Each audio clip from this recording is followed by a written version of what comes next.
Assalamualaikum warahmatullahi wabarakatuh. Selamat siang, salam sejahtera untuk kita semua. Al-Mukarram Pak Rektor Universitas Negeri Malang, Pak Profesor Haryono yang tadi sudah mengantarkan acara kuliah ini dengan sangat mendalam. Bapak-bapak, para wakil rektor dan ibu para wakil rektor, para dekan dan seluruh jajaran pimpinan Universitas Negeri Malang, para guru besar, dan juga sahabat saya, Profesor Waras. Sebenarnya beliau yang lebih tepat menjelaskan deep learning itu Prof. Waras. Karena beliau yang menyusun naskah akademiknya itu. Saya sebagai menteri nggak boleh nyusun naskah akademik, nanti menjadi staf saya kalau nyusun naskah. Karena itu Prof. Waras yang lebih tepat menjelaskan, dan juga tentu saya didampingi oleh Pak Gogot Suarwoto, PhD, Dirjen Pendidikan Anak Usia Dini, Pendidikan Dasar dan Menengah, ada staf ahli saya Ibu Rita Pranawati, dan juga mungkin ada lagi yang belum saya sebut, mohon maaf. Intinya seluruh peserta kuliah. Yang pertama tentu saya menyampaikan terima kasih Pak Rektor sudah memberi saya kesempatan untuk bisa hadir dan berbagi pemikiran sederhana pada kesempatan ini. Dan ini satu kehormatan karena saya tahu Universitas Negeri Malang ini adalah salah satu dari universitas Indonesia yang memiliki tokoh-tokoh yang berkontribusi besar dalam memajukan pendidikan di Indonesia. Yang kedua, saya terus terang saja awalnya tidak menyiapkan sama sekali, jadi ini karena ditugaskan Pak Waras, jadi saya datang ke sini. Itu pun beberapa waktu yang lalu ketika saya ke Malang, Pak Rektor, saya dibisiki Pak Waras karena tahu saya akan ke sini, sehingga saya ditugaskan oleh Pak Waras untuk ke sini menjelaskan apa yang sesungguhnya tugasnya Pak Waras untuk menyampaikan. Saya ingin menyampaikan 3 hal terkait dengan deep learning ini, yang sesungguhnya bukan konsep yang baru dalam dunia pendidikan. Kalau kita baca literatur tentang approaches to learning, istilah ini muncul pertengahan tahun 70-an, terutama di negara-negara Skandinavia, dan tulisan-tulisan yang banyak berbicara tentang deep approach dalam pembelajaran itu, misalnya yang banyak menulis itu Marton Saljo dan tokoh-tokoh lain dalam dunia pendidikan negara Skandinavia. Tapi kemudian memang agak berkembang sampai tahun 80-an, 90-an ketika istilah ini mulai diresonansi oleh para proponen dari sebutlah kita kelompok kognitivis yang memang banyak mengangkat tema-tema ini dalam pembelajaran di dunia pendidikan. Tapi penguatan dalam teori ini memang kalau kita tarik pada teori dan aliran pendidikan mungkin bisa ketemu dalam konteks awalnya itu pada aliran konstruktivis dan aliran information processing. Yang memang nanti dalam perkembangannya kita melihat bahwa deep learning itu ketika dikaitkan dengan teori information processing itu berkaitan dengan deep level processing of information. Ini yang kadang-kadang ketika saya sempat mengembangkan istilah ini Pak Rektor, itu langsung kawan saya menyebut, Mas, deep learning itu kan artificial intelligence gitu. Yang memang kalau kita lihat artificial intelligence itu basisnya adalah memang deep processing dan data storage yang sangat besar. Nanti kita akan bicara itu. Kemudian yang kedua adalah teori konstruktivis yang menyebutkan bahwa belajar itu adalah proses di mana kita itu construct knowledge. Dan ini memang juga aliran yang agak banyak berkembang, dan perkembangan itu paling tidak dipengaruhi oleh 3 hal yang melasari konteks pada saat gagasan dan konsep pendekatan ini mulai dikembangkan. Yang pertama adalah ketika ditemukan komputer. Yang sebenarnya dalam proses komputer itu ada proses yang sering disebut dengan proses di mana kita menangkap informasi, menyimpan, dan kemudian menggunakannya. Nah, 3 proses ini sering disebut, misalnya John Biggs menyebut ini dengan 3P, yang disebut dengan Research, Process, and Product. Yang bagaimana produk itu sangat ditentukan oleh the level of process that we implement for the acquisition of information. Kira-kira bahasa UNM-nya begitu. Jadi sejauh mana proses itu kita gunakan dalam menangkap informasi. dalam kaitan ini sebenarnya kita melihat the depth and the quality of the process. Bagaimana kedalaman dan kualitas proses itu akan menentukan bagaimana kualitas dari belajar dan ilmu yang kita hasilkan. Tentu banyak teori yang nanti bisa menjelaskan itu. Yang kedua adalah pemahaman manusia tentang otak. Tadi Pak Rektor sudah menyebutkan bagian-bagian otak manusia itu juga menjadi bagian yang memang berpengaruh, dan kita juga baru sadar ternyata otak manusia yang sangat terproteksi luar biasa itu kan kemudian memiliki bagian-bagian yang semuanya berkaitan dengan proses-proses bagaimana kita mengolah informasi, proses yang berkaitan dengan bagaimana kita menyimpan, menggunakan, bahkan proses-proses emosional yang itu ternyata memang ada pada bagian-bagian dalam otak manusia itu.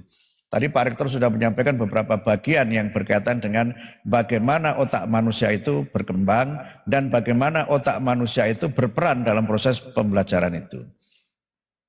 Yang kalau kita lihat bagaimana para konstruktivis ini menjelaskan fungsi otak itu juga hampir sama dengan teori komputer itu.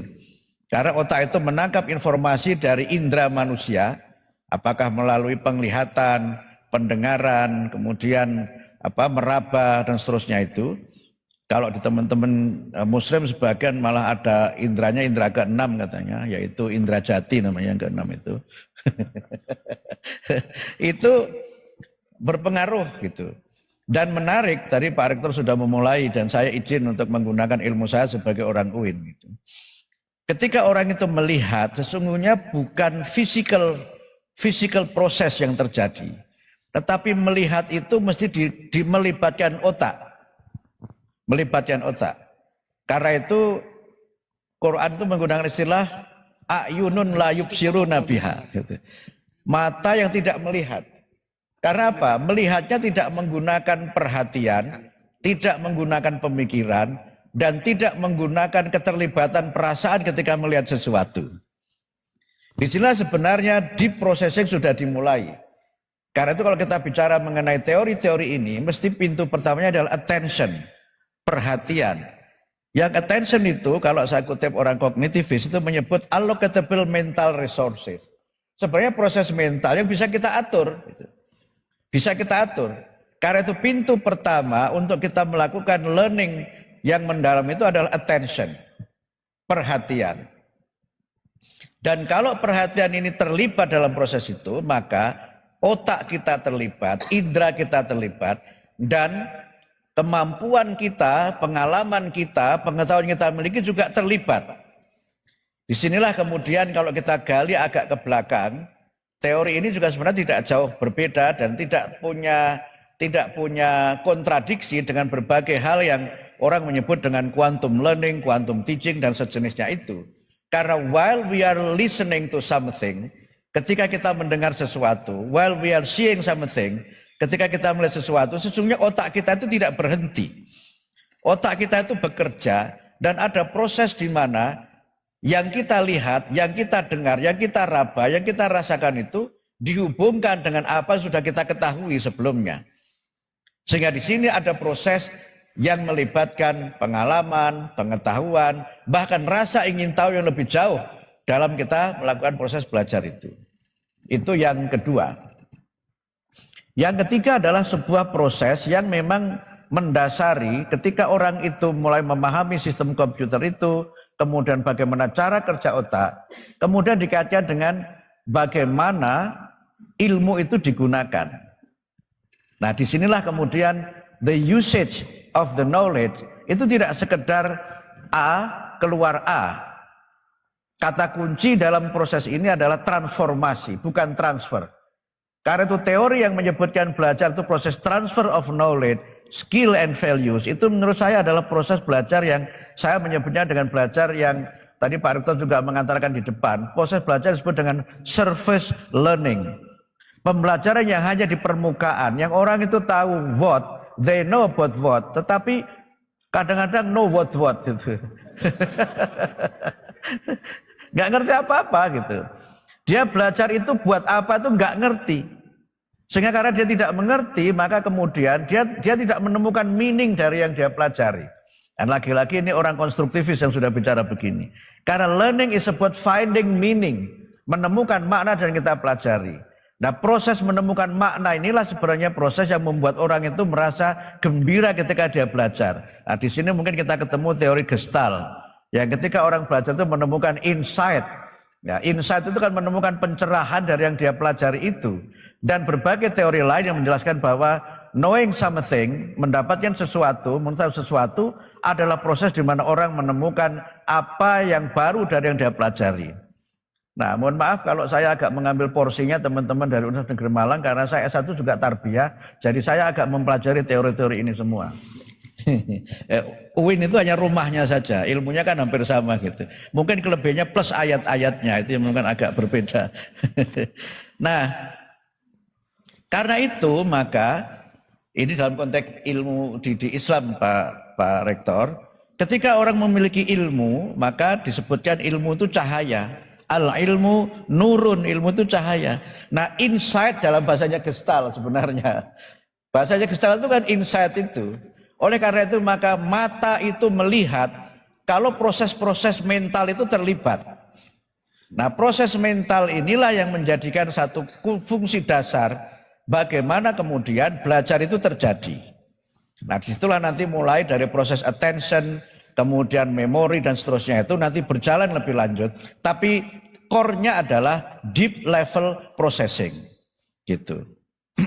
Yang kedua, ini yang mungkin tidak sama persis dengan teori deep learning yang ada di barat adalah bagaimana belajar itu menjadi proses yang memuliakan manusia. Di sini mungkin kita bicara teori humanisme yang menyebut bahwa manusia itu adalah unique individual yang dia tidak ada kesamaannya dengan siapapun dan siapapun juga apapun keadaannya harus kita lihat sebagai manusia yang memiliki sifat-sifat kemanusiaannya dan potensi-potensi kemanusiaannya yang oleh karena itu maka dalam kaitan ini belajar itu harus memiliki dan berpihak kepada proses namanya diferensiasi. Ini yang kemarin agak dikumandangkan oleh para penggagas belajar merdeka.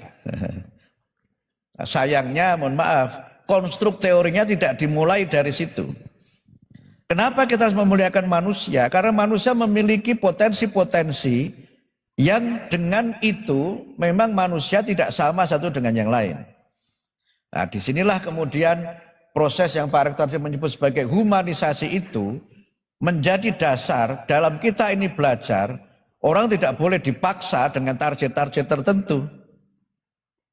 Bahkan kalau orang humanis yang radikal, misalnya ya agak radikal, Karl Rogers termasuk di dalamnya agak radikal itu bapak humanistik itu, dia menyebutkan dengan freedom to learn kan Pak, agak radikal teorinya di situ. Rogers itu menyebutkan nggak boleh orang itu belajar pakai jurusan-jurusan itu nggak boleh, suka-suka dia aja mau belajar apa gitu. Cuma kalau itu dituruti nanti nggak perlu ada fakultas, repot nanti administrasinya kan. Tapi sebagai sebuah proses yang menurut saya perlu ditekankan apa? Manusia punya cara belajar yang berbeda. Bahkan ketika saya belajar itu, cara berpikirnya pun juga berbeda. Sehingga style of thinking itu juga berpengaruh. Gitu. Kita, kalau kita boleh jujur, itu kan tidak terbiasa menulis dari kanan ke kiri. Bahkan menulis Arab sekalipun itu, pikiran kita masih kiri ke kanan. Padahal menulis Arab itu harus dari kanan ke kiri. Kita nggak biasa membaca sesuatu dari tengah ke atas ke bawah, tapi selalu dari atas ke bawah. Karena itu kalau kita bicara pada bagaimana kita mengingat, itu yang diingat mesti yang di depan, yang paling atas, sama yang paling bawah, tengahnya lolos. Ini kan banyak cerita soal itu kan itu. Nah karena itu maka sebenarnya humanisasi di sini dan juga humanisme di situ itu memberi kebebasan orang. Kalau dia memang lebih kuat itu tangan kirinya, biarkan dia menulis dengan tangan kiri. Kecuali waktu makan karena menyangkut etika dan akhlak gitu. Tapi soal nulis kan nggak apa-apa pakai tangan kiri. Karena ada hubungan antara motorik kita dengan otak kita. Ini kan sudah terungkap lama ketika orang mulai memahami mengenai otak itu. Dan oleh karena itu maka kalau Bapak Ibu membedah lagi, konsep dasar misalnya quantum learning itu kan dimulai dari situ. Ketika orang itu sedang mendengarkan sesuatu, melihat, meraba, menangkap informasi, itu kan otaknya dia bekerja. Sehingga karena itu maka ketika murid itu sedang belajar dan kemudian dia tiba-tiba bertanya, itu jangan dihentikan. Karena kalau dihentikan, proses berpikir dia itu menjadi terputus, dan kalau nanti diminta bertanya, dia sudah lupa apa yang harus dia tanyakan. Nah, ini yang kedua. Nah, yang ketiga yang saya kira penting adalah bagaimana kemudian kita mencoba melakukan evaluasi atas proses yang sekarang ini berjalan. Pembelajaran kita itu kan memang masih surface learning tadi. Know about what. Kalau kita kemudian kaitkan itu dengan bagaimana proses itu dilakukan, kita itu banyak melibatkan namanya proses declarative knowledge. Declarative knowledge itu pengetahuan yang isinya itu fakta-fakta.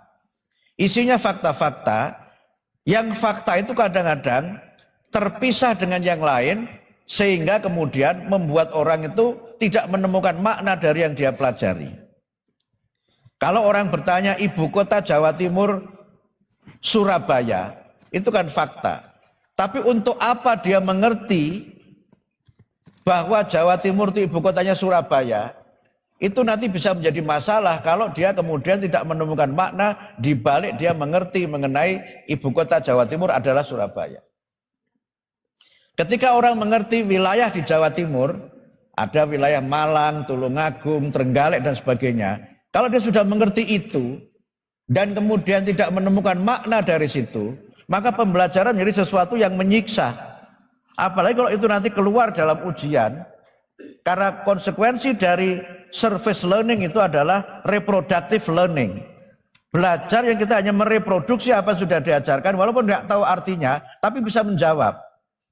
Makanya ada anekdot seorang anak habis ujian, ditanya ibunya, gimana tadi kamu ujiannya? Alhamdulillah baik bu, saya insya Allah bisa menjawab semua kecuali satu yang saya ragu.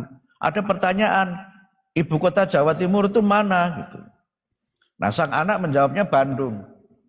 Ibunya menjawab, oh salah nak, itu yang betul Surabaya.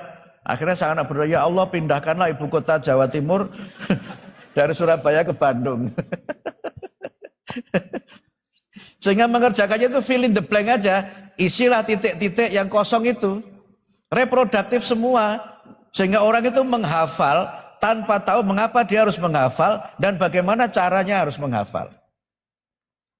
Karena itu maka dalam deep learning ini perlu meningkat dari declarative knowledge ke arah procedural knowledge, knowledge tentang how.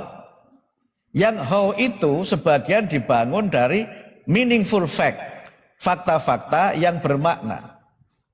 Jadi kalau kemudian itu menjadi fakta bermakna, orang mau pergi dari Malang ke Surabaya, dia lewat mana? Kalau dia tidak mengerti map, tidak mengerti peta Jawa Timur, mana yang bisa dilewati dari Malang ke Surabaya, maka tidak menemukan makna dari situ. Tetapi ketika dia mengerti nama-nama kota di Jawa Timur dan dihubungkan dengan how do you go to Surabaya from Malang, maka fakta itu menjadi punya makna. Jadi ilmunya banget ya Pak. Padahal saya semuanya tidak begini Pak saya Pak. Saya mau tetap jadi menteri Pak, nggak mau jadi profesor di sini Pak.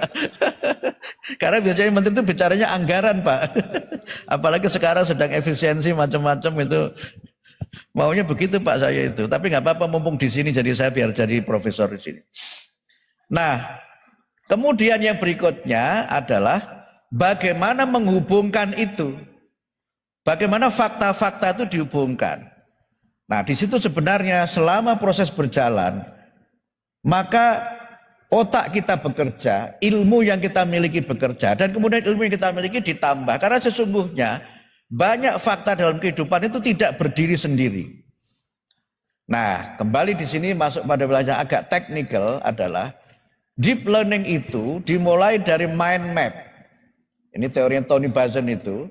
Yang sebelum Buzan itu mengemukakan mind map itu dalam psikologi dikenal namanya skemata. Yang menggambarkan betapa ilmu yang kita pelajari, ilmu yang ada di otak kita itu terkoneksi antara satu dengan yang lain. terhubung dengan satu yang lain sehingga menjadi jejaring, yang jejaring itu dalam setiap jejaring ada namanya node, satu lingkaran konsep bahkan fakta, tapi dia terhubung dengan yang lain yang semakin banyak yang kita ketahui maka dia tidak berdiri sendiri sebagai sebuah knowledge atau pengetahuan itu. Nah, kalau sudah begitu, lalu bagaimana deep learningnya itu terjadi? Proses yang mendalam itu terjadi ketika orang itu belajar tidak hanya orientasinya sebagai accumulation of knowledge, tidak sekedar mengumpulkan tapi menemukan makna dari ilmu itu. Kemudian yang berikutnya, proses itu berjalan ketika dia bisa menemukan sesuatu yang baru dari yang dia pelajari. Disinilah kemudian dalam deep learning itu ada 3 pilar yang melekat di dalamnya. Pak Paras menggunakan istilah pilar atau fondasi, Pak? Hampir sama ya, hampir sama. Beliau menyebutnya prinsip. Oke, saya setuju dengan Pak Paras karena beliau yang merumuskan. Dan merumuskannya dengan waras, Pak. Merumuskannya dengan waras. Artinya dengan sadar gitu. Yang pertama itu mindful. Mindful itu maknanya ada 3. Kalau kita coba buka dalam kamus bahasa Inggris itu, mind itu kan kesadaran. Jadi proses itu berlangsung dengan penuh kesadaran ketika dia terlibat dalam semua proses itu. Makanya tadi dimulai dengan attention dan macam-macam itu. Yang kedua, mindful itu artinya penghormatan. Di sini sebenarnya pengertian memuliakan tadi itu sudah mulai masuk. Karena itu maka murid itu apapun keadaannya itu harus kita fully respect. Tidak boleh ada murid yang kehadirannya di kelas itu tidak kita pernah ketahui sama sekali atau kita abaikan sama sekali. Karena kecenderungan mengajar itu kan cenderung berpihak pada yang paling menonjol kemungkinan. Pertama paling pinter. Yang kedua yang left behind, yang terlambat, slow learners itu. Nah yang ketiga itu yang spesial secara penampilan, ganteng sekali atau cantik sekali. Atau nuakal sekali Pak Rektor. Jadi kalau kita jadi dosen itu kadang-kadang yang dilihat itu, ini kok ganteng, ini anak sopo. Itu mesti anaknya Pak Rektor. Makanya biasanya dosen di tempat lain tidak di sini. Itu biasanya sudah terpesona oleh mahasiswa karena penampilannya. Mahasiswa yang cantik itu cenderung dapat nilai bagus dari dosen yang bujang. Tapi tidak di sini Pak, di tempat lain.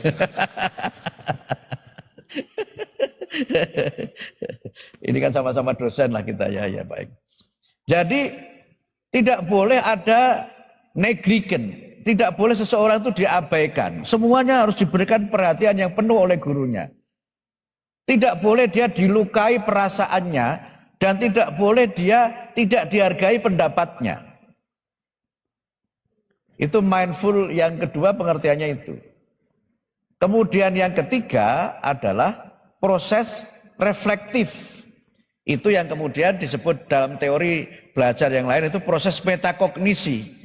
Di mana dia itu knowing about learning, dia tahu mengapa dia belajar itu dan bagaimana cara dia mempelajari sesuatu itu. Sehingga ketika kita mengajar, kita tidak sekedar menyampaikan materi, tetapi juga memberikan murid itu ruang untuk bagaimana cara mempelajarinya. Kalau dia memang harus menghafal, itu diajari bagaimana cara menghafal. Yang cara menghafal dalam ilmu sejarah, itu berbeda dengan cara menghafal dalam bahasa Indonesia atau kimia, sangat berbeda.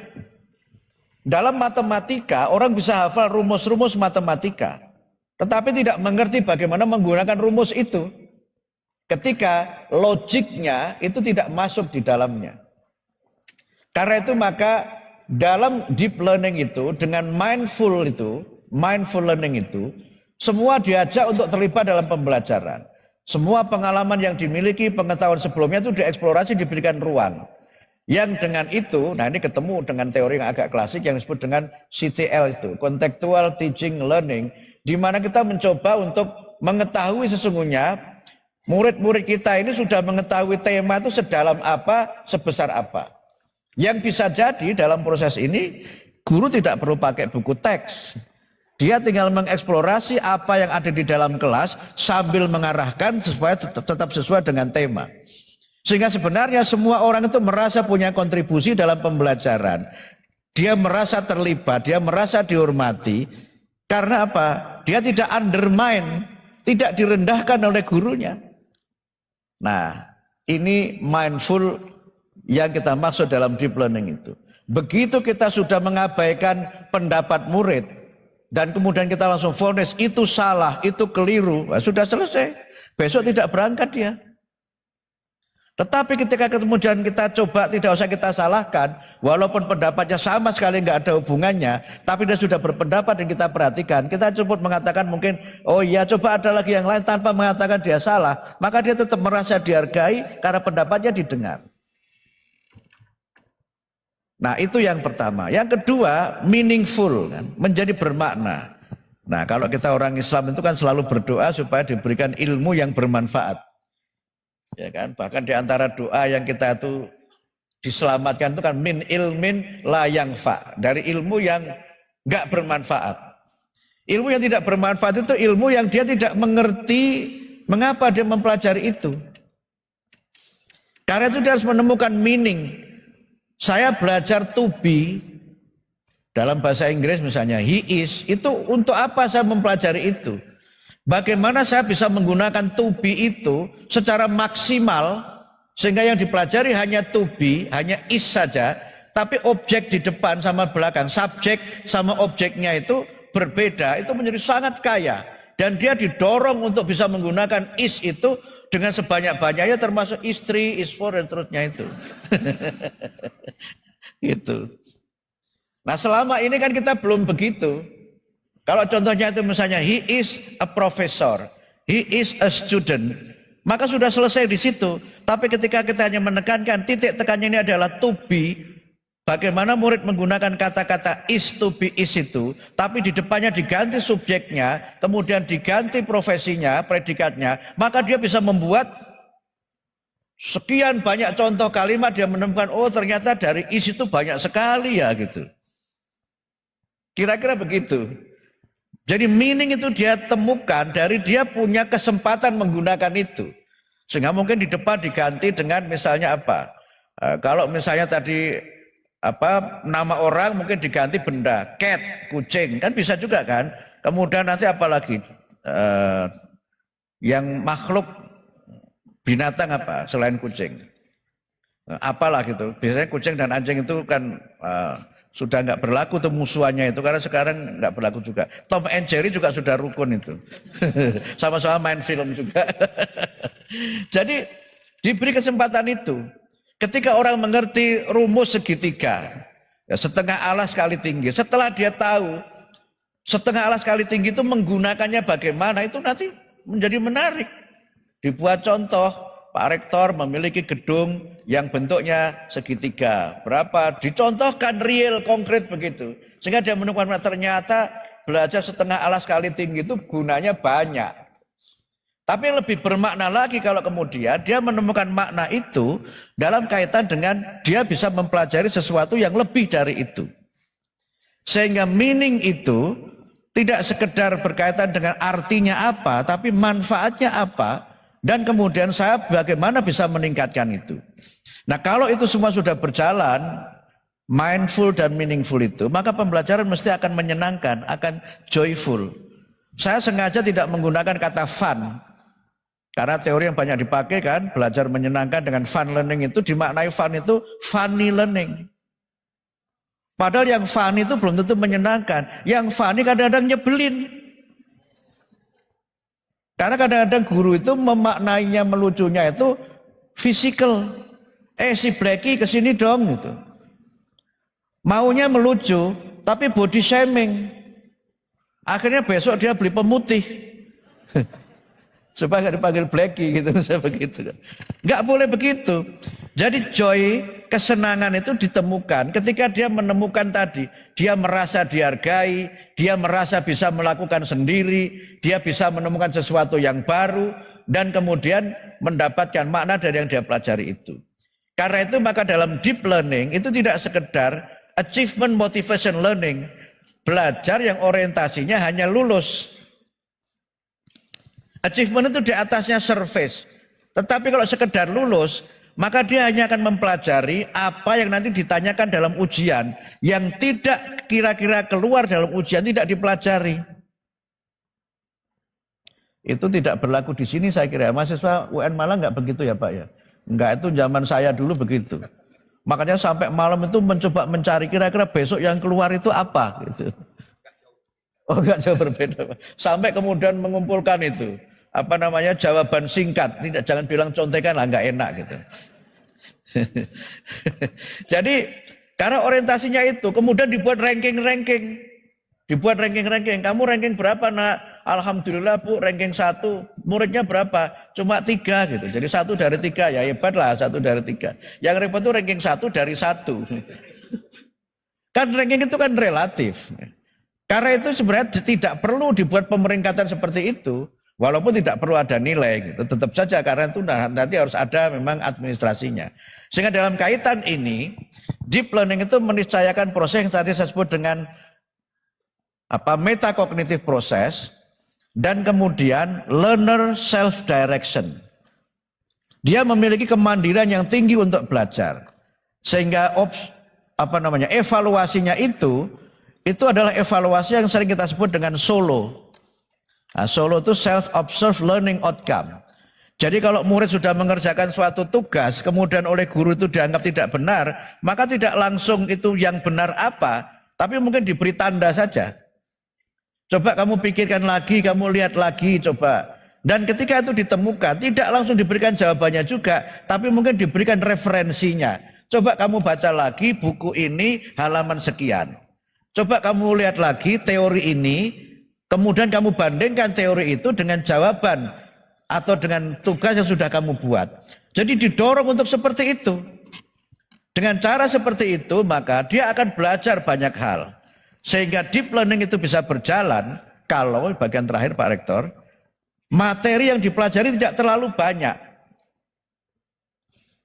Materi yang dipelajari tidak terlalu banyak. Tetapi sedikit yang dipelajari itu adalah yang most essential. Yang most essential itu dia meaningful karena bisa ditransformasikan dalam berbagai konteks. Gitu. Disinilah kemudian kalau ini nanti sudah mulai berlaku Pak Rektor, kami akan melakukan perubahan muatan materi pelajaran.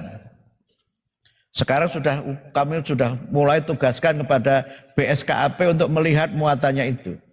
Karena banyak yang mengkritik muatan materi pelajaran kita itu meyek-meyek. Meyek-meyek itu bahasa Jawa Timurnya apa ya? Ya overload itu. Overload. Saya pernah mendampingi ponakan saya kelas 5 SD. Harus mengerjakan LKS tentang konferensi meja bundar. Kenapa tidak meja segi 4? Nggak tahu juga saya. Dan gurunya nggak pernah menjelaskan kenapa meja bundar. Dia hafalkan saja itu. Untuk apa? Bisa menjawab LKS itu. Banyak hal yang kita ajarkan itu lepas maknanya. Sehingga menjadi fakta-fakta yang kadang-kadang itu ditangkap keliru oleh murid kita. Cerita Singosari, kerajaan Singosari, keris Empu Gandring itu kan ketika saya belajar dulu kan hanya cerita bunuh-membunuh dimulai dari rebutan istri. Nggih Pak, nggih. Kerisnya sekarang di mana ya Pak itu ya? Jangan ada di museum mana tuh kerisnya Ken Arok itu Pak, sama kerisnya apa namanya Pak? Yang buat kerisnya itu? Empu Gandring, rebutan Ken Arok sama Tunggul Ametung memperebutkan Ken Dedes itu. Kalau hanya itu yang disampaikan, kemudian tidak ada value, tidak ada nilai yang kita tekankan ketika dia belajar peristiwa sejarah itu, maka murid bisa menangkap sejarah bangsa ini adalah sejarah pertumpahan darah dan bunuh-membunuh. Inilah kenapa kemudian nilai itu harus melekat pada semua mata pelajaran, dan nilai itu yang membuat yang dipelajari menjadi bermakna. Nah, karena itu dalam deep learning itu, selain aspek knowledge-nya, aspek skill-nya, value-nya juga harus ada di dalamnya. Saya sering mencontohkan ini, mohon maaf Bapak Ibu, kembali contohnya itu matematika kan. Jadi ada, ini logika matematika saja. Misalnya ada seorang guru membuat tulisan, Pak Rektor, membuat garis gitu, membuat garis masih pakai papan tulis karena itu guru zaman dulu. Guru sekarang nggak lagi pakai papan tulis kan, pakainya PowerPoint kan. Yang kadang-kadang nggak ada power dan nggak ada poin, cuma tayangan aja gitu. Cuma tayangan aja, powernya apa, poinnya apa juga nggak ngerti juga yang bikin itu. Repotnya kadang-kadang yang buatkan staffnya. Sehingga ciri-ciri yang bikin PowerPoint sendiri dan dibuatkan itu kalau bagian terakhir itu. Kalau dia dibuatkan itu terus begitu, tapi ternyata munculnya terima kasih. Berarti dia nggak bikin itu. Kalau dia bikin mesti tahu itu urutannya mana yang terakhir, mana yang awal. Karena dia nggak bikin, dibuatkan oleh staffnya itu, maka terus ternyata terima kasih. Gitu. Nah, untung saya tidak begitu Pak. Saya niru Pak Daud Yusuf itu. Pak Daud Yusuf itu, Pak Menteri Pendidikan kita itu kan salah satu pendidikan yang top itu ya. Itu beliau itu tidak pernah bikin pidato yang dibuat oleh anak buahnya. Beliau bikin sendiri naskah pidatonya itu Pak. Semua sambutan beliau bikin sendiri. Karena itu tahu betul apa yang dikatakan, tahu betul apa yang ditulis. Nah itu yang sekarang membuat staf saya itu mulai agak ringan tugasnya. Karena nggak pernah membuatkan naskah pidato, nggak pernah. Karena dibuatkan pun nggak saya baca juga. Terima kasih staf saya sudah bersabar. Nah poinnya apa? Value-nya harus melekat. Dan karena value itu harus melekat, maka tadi kembali ke guru matematika, guru mengatakan guru ini membuat garis sepanjang 100 cm. Kemudian guru itu memerintahkan kepada muridnya, siapa di antara kalian yang bisa membuat garis ini lebih pendek. Jadi perintahnya begitu Pak Rektor. Siapa yang bisa membuat garis ini lebih pendek. Nah murid itu maju kan, murid maju, garis yang 100 cm itu, dia bikin 80 cm. Lebih pendek ya Pak Rektor ya, lebih pendek. Maju lagi, karena yang tadi tidak disalahkan, maju lagi, dia bikin lagi garis yang sudah tinggal 80 cm menjadi 70. Sampai terakhir tinggal 10 cm.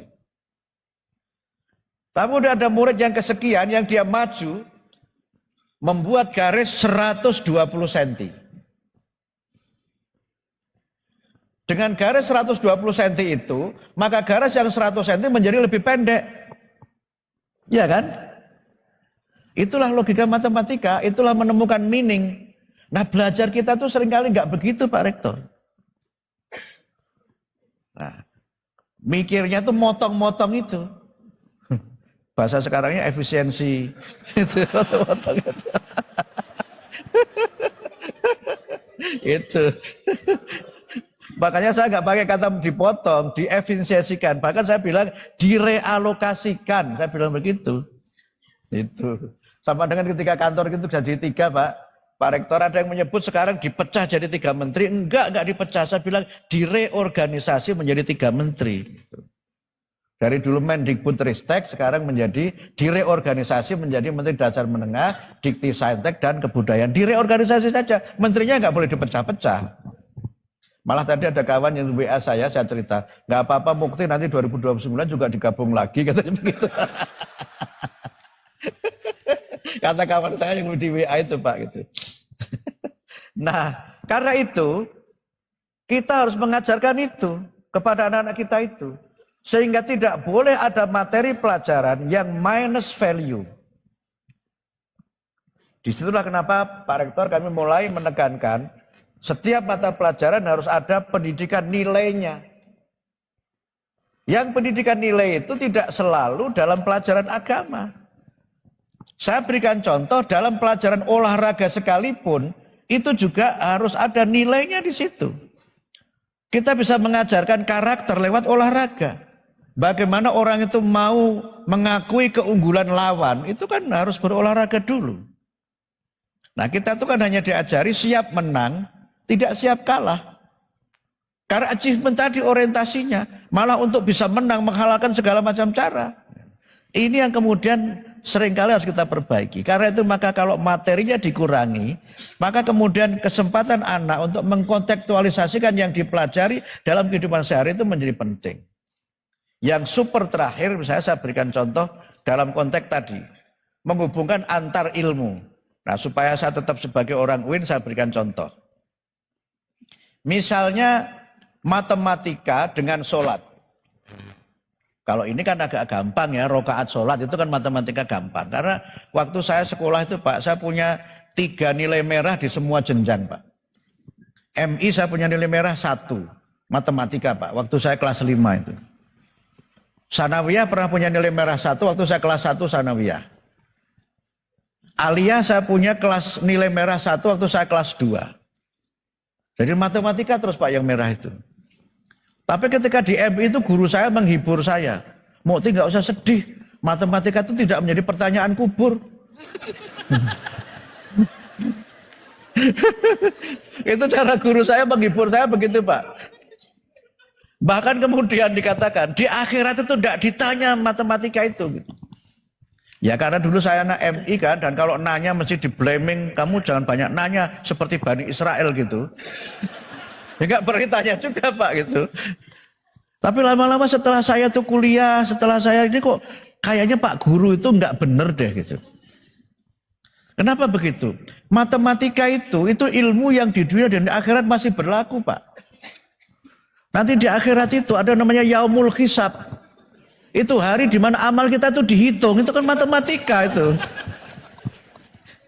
Matematika, ilmu fikih itu nggak ada lagi, batalnya wudhu, tayamum itu nggak ada. Yang ada matematika Pak yang masih berlaku Pak itu. Jadi penting matematika itu. Nah, yang kedua, kalau orang itu sholat, ya dia harus menghadap kiblat. Menghadap kiblat itu kalau nggak ngerti matematika itu kiblatnya keliru. Bagaimana arah kiblat dari auditorium Universitas Negeri Malang ini ke arah Mekah itu kan harus dihitung berapa derajat. Kalau nggak ngerti hitung-hitungan matematika, sinus, kosinus, tangen, kotangen itu nggak ketemu kiblatnya itu. Nggak ketemu kiblatnya itu. Jadi kalau ingin jadi orang muslim yang benar kiblatnya itu lurus, jadilah ahli matematika. Nah, kok dianggap nggak penting matematika itu. Jadi ada koneksi itu. Matematika itu penting untuk ngitung warisan. Betul ya Pak ya? Kalau matematika nggak pinter, keliru bagi waris itu. Nah, cuma problemnya itu di Quran itu yang dicontohkan itu suami mati, istrinya 1, bagiannya begini, punya anak begini. Nah, tidak muncul kalau suaminya istrinya 2, gimana matematikanya itu lebih kompleks lagi itu. Gitu. Nah, ini kok jadi sampai di sini ya. Poin saya ingin menunjukkan betapa dengan deep learning itu, ilmu itu tidak ada yang dipisah-pisah gitu. Terapan matematika itu bisa untuk bagaimana kita bisa beragama dengan benar, bagaimana kita bisa berbagi dengan benar, dan bagaimana bisa berakhlak dengan benar gitu. Nah, ketika kita bicara air misalnya, kita pakai, misalnya guru menulis tentang air, lingkaran di papan itu air. Kemudian note ya, dibuat note dalam lingkaran. Kemudian dikaitkan, coba siapa yang kalian tahu tentang air? Mungkin kalau yang ditanya Joshua dia bilang air ada banyak gitu kan. Itu kalau Joshua zaman masih kecil. Setelah gede dia nggak gitu lagi karena sudah makin tahu itu. Yang lakunya diobok-obok itu Pak. Mungkin dia akan menyebut itu air macam-macam. Kemudian coba air dikaitkan dengan agama. Oke, ini ada namanya air mutlak, ya kan? Oke, contohnya lagi apa? Ini air mustakmal. Contohnya lagi apa? Ini air yang sudah kotor. Coba air mustakmal apa? Contohnya kelapa. Ketemulah dari air itu nanti apa namanya mutlak, mustakmal, kelapa. Coba yang kamu tahu tentang kelapa. Nanti kemudian tahu lagi, kelapa itu termasuk jenis tumbuhan apa? Nyambung semua sebenarnya ilmu itu. Dan ini hanya bisa dilakukan kalau deep learning itu diterapkan. Ya kalau tidak tadi yang nyebut Bapak atau siapa tadi? Oh Pak Muhajir tadi nyebut yang pendapatnya Pak T. Yaakob itu. Kalau Anda menjadi orang yang spesialis, nggak mengerti apa yang Anda hubungkan satu dengan yang lain, maka Anda menjadi tadi istilahnya apa Pak? Fuck idiot. Fuck idiot itu bahasa lainnya itu berpikir kayak kacamata kuda itu. One single perspective. Lihat segala sesuatu dari sudut pandang. Dengan deep learning, orang itu menjadi berwawasan luas. Karena segala sesuatu terkoneksi satu dengan yang lainnya, tidak kemudian terjadi proses diskresi satu dengan yang lain. Itu arahnya nanti ke situ. Kemudian yang berikutnya, dengan itu maka mohon maaf tidak lagi membeda-bedakan ilmu. Karena semua ilmu itu saling berhubungan. Tadi saya contohkan ekstrim antara tadi matematika dengan arah kiblat, dengan warisan, belum lagi yang lain-lain. Nah, karena itu maka materi nanti kita kurangi. Nah, soal saya sering ditanya Pak Rektor, ini nanti hubungannya apa ini dengan K13 dan Merdeka? Saya bilang nggak ada hubungan. Saya bilang. Yang Merdeka, yang K13 gitu. Karena apa? Kalau kita berusaha menekankan deep learning pada outcome based learning, itu ya ketemunya Merdeka. Tetapi kalau penekannya pada thematic learning, itu ketemunya K13. Nah ini di mana? Di mana-mana. Makanya saya ditanya banyak wartawan, apakah nanti itu dirubah? Saya nggak berpikir merubah, saya cuma berpikir ini diterapkan. Walaupun nanti ujung-ujungnya itu memang ada yang berubah. Tetapi urusannya Pak Waras itu nanti. Urusannya Pak Waras. Sehingga karena itu, outcome base itu kan sebenarnya kamu belajar ini, yang harus kamu capai itu ini, kamu sampai di mana itu kan outcome base. Tetapi kalau tematik, karena yang diajarkan itu adalah kompetensinya, maka satu tema itu bisa dibahas dalam banyak sudut pandang keilmuan. Itu kan sangat K13. Tapi saya harus berhenti sampai di sini. Sebelum saya membuat Bapak-Ibu semakin tersiksa dengan yang saya sampaikan ini, karena makin dijelaskan makin nggak paham saya juga dengan yang saya sampaikan sendiri itu. Saya kira demikian, terima kasih. Wassalamualaikum warahmatullahi wabarakatuh.